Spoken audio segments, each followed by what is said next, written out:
সব মুসলিম লোকরাই বেশি করছে আমাদের রেশন রেশনগুলো সবার রেশনগুলো কেড়ে কেড়ে আর রেশন তুলতে দেয় না।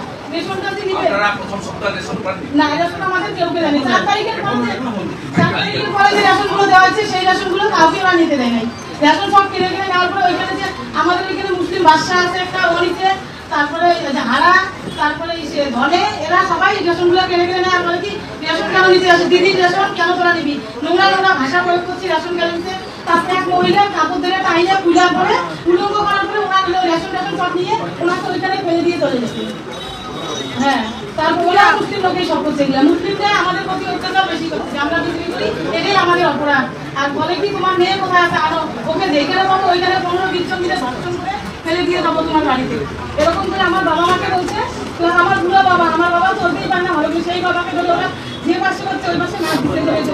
আমি কি বলবো, কতজন মতো দিনহাটার ঘর ছাড়া আছেন আপনারা? দিনহাটার হবে 200 জনের মতো। না না, দিনহাটা বিধানসভা। আমি তো ওই দিকে বাড়ি মানে কিছু আত্মীয় স্বজনের বাড়িও গেছে। হ্যাঁ, কিছু আত্মীয় স্বজন এখন এই 5-6 দিন হওয়ার পরে আজ তারিখ আছে কত হলো? 10 দিনের পরে বলছে আবার 19 তারিখে তো আমাদের দিনহাটা বিধানসভা আরো বেশি করে এর থেকে। কেন 19 তারিখে? 19 তারিখে কি হবে? বাইরে চলে যাবে, তারপরে আরো মানে অত্যাচারিত বেশি হবে আমরা বলছি। এটা তো শুধু টেলিগ্রাম দেখায় আসছে আমাদের। 19 তারিখে পরে এর থেকে আরো বেশি হবে। হ্যাঁ, তারপরে সিতাই বিধানসভা, সিতাই বিধানসভা,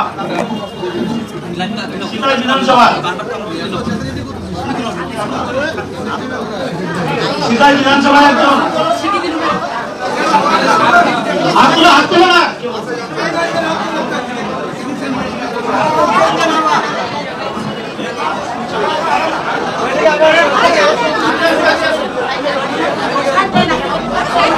হ্যাঁ প্রদীপ, হ্যাঁ প্রদীপ,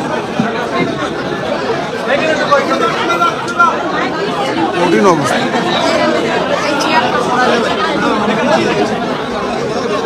আপনাকে আমি ভেতরেই দিচ্ছি, এই ধরুন পায়ে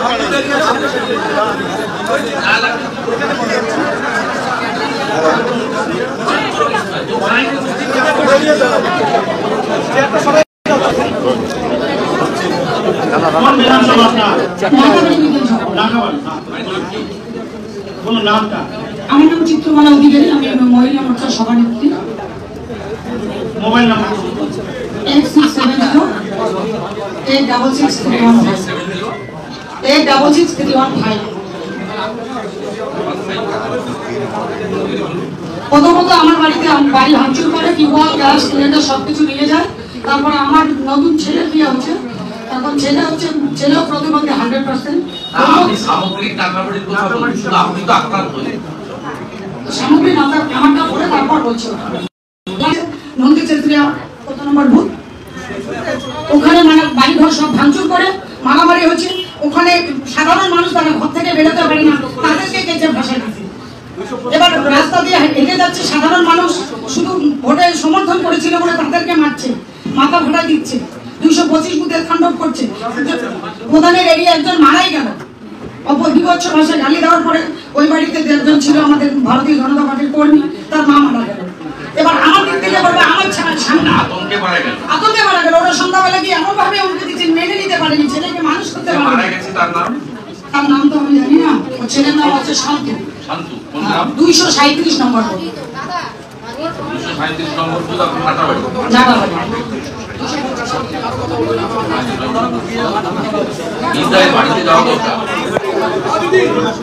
এবার 225 নম্বর ওখানে পুরো তাণ্ডব চলছে, যেগুলো আর মেনে নেওয়া যাচ্ছে না। আমরা ঘরে থাকতে পারছি না, আপনারা তো এসে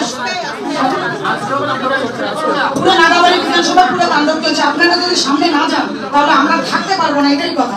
আমি তো সারা রাত্রি ঘুমাই না, বাচ্চা 2 জন প্রতিবন্ধী ছেলে বৌমা, এবার পাশের মানুষকে নিয়ে রাত্রে যাচ্ছি। প্রতিটা দিন সবাইকে রেডি করছি যে তোমরা থাকো, এক জীবনের আশা কেউ করো না, বেঁচে থাকতে গেলে লড়াই করতে হবে।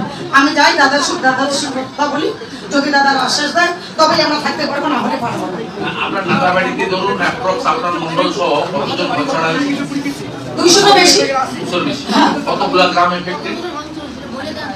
এখন তো অনেকে বাড়িতে আছে, আসে যায়। আমাদের মনে করো অনেক ছেলে এখন বাইরে বন্ধ হয়েছে 10 দিন পরে। হ্যাঁ, একটু উৎপাদ বন্ধ হয়েছে এখন। উৎপাদ বন্ধ হয়নি, ওরা এখন দিনেরটা বন্ধ করছে, রাত্রিটা চালিয়ে যাচ্ছে। আজকেও চলছে কিনা? চলছে, চলতেইছে। ওরা বন্ধ করবে না, ওরা সম্পর্ক ভুলে গিয়েছে। 4 চলছে। 15 নম্বর মন্ডলে আপনারা দেখেন বাড়িঘর করছে, আপনারা একটু সামনে থাকুন।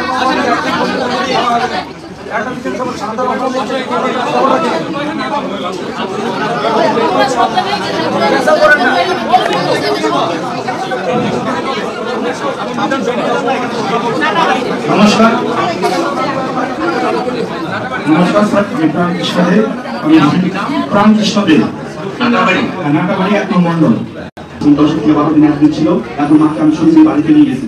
আমার বুথে 305 ভোটের লিড আছে বিজেপি পঞ্চায়েত। আমাদের পঞ্চায়েতে রোজ রোজ ওই ওখানে মজুবান নামে একজন নেতা আছে, তৃণমূলের যারা আছে, এরা সম্পূর্ণ সবাই বারবার হুমকি দিতেছে, বলতেছে যে যদি চেষ্টা না হলো তোকে বাড়ি ঘর চলে আসবো, আর আমার সঙ্গে যদি কেউ মিশে কথা বলে, আমার বাড়িতে যদি কেউ যায় তাকে যা ইচ্ছা তাই করে দিবে। আমার উপরে প্রচন্ড চাপ দিতেছে, বলতেছে যে ও বিজেপি করুক একা, আর বাদ বাকি কাউকে করতে হবে না। আসলে গ্রামে তৃণমূলের ডাকি একদম বন্দুক নিয়ে রামদাও নিয়ে আমার কয়েকটা ভাই আছে, মুসলমান ভাই, এদের উপরে চড়া হয়েছে বলে তারপরে এরা মারামারি করাতে এরা চুপচাপ হয়ে গেছে। আপনি একটু গ্রামে গ্রামে সবার বাড়ি বাড়িতে যান, আমি হাত জোর করে রিকোয়েস্ট করছি। আমরা বাড়িতে থাকতে পারবো না স্যার, জমিতে চাষ করতে টাকা পর্যন্ত হাল বন্ধ করে দিয়েছে, সার্বিক অত্যাচার করতেছে। সকাল থেকে সব নেতাগুলো চাঁদার জন্য বলতেছে 100 দিনের যে কাজগুলো টাকা দিয়েছে রিটার্ন করতে হবে, লক্ষ্মীর ভান্ডার বন্ধ করে, রেশন পর্যন্ত বন্ধ করে দিয়েছে। তাহলে আমরা কেমন করে কোথায় যাবো আমরা বলুন? আমরা তো বিজেপিটা করি। আমরা ভাই, আমি নিজে ছুটে এসেছি আমাদের এই সমস্যা বা আপনাদের এই সমস্যার সমাধান করার জন্য, এবং আমাদেরও সীমাবদ্ধ ক্ষমতা আছে, এটা নতুন নয়। পশ্চিমবঙ্গে কি ধরনের রাজনৈতিক সন্ত্রাস হয় সকলে জানে। আমরা প্রত্যেকের কাছ থেকে ঘটনাগুলো শুনে কিছু ব্যবস্থা তো নেব, আর আপনাদের নিশ্চিতভাবে মৃত্যুর মুখে ফেলার জন্য আমরা বলবো না। কিন্তু তার মধ্য থেকেও 21 সালে যে অত্যাচার হয়েছিল সে অত্যাচার আমরা থামিয়েছি। আমরা আইনি লড়াই আন্দোলন সব রকম করে থামিয়েছি। এক্ষেত্রেও আমরা আমাদের মতো করে করবো। আপনি সমস্যাটা বলুন, যদি নেতৃত্ব এবং দলের প্রতি পূর্ণ আস্থা থাকে, আমরা এমন কিছু পরামর্শ আপনাদের দেব না যাতে আপনারা আরো বিপদে পড়েন। আমরা এমন কিছু ব্যবস্থা নেব যাতে আপনারা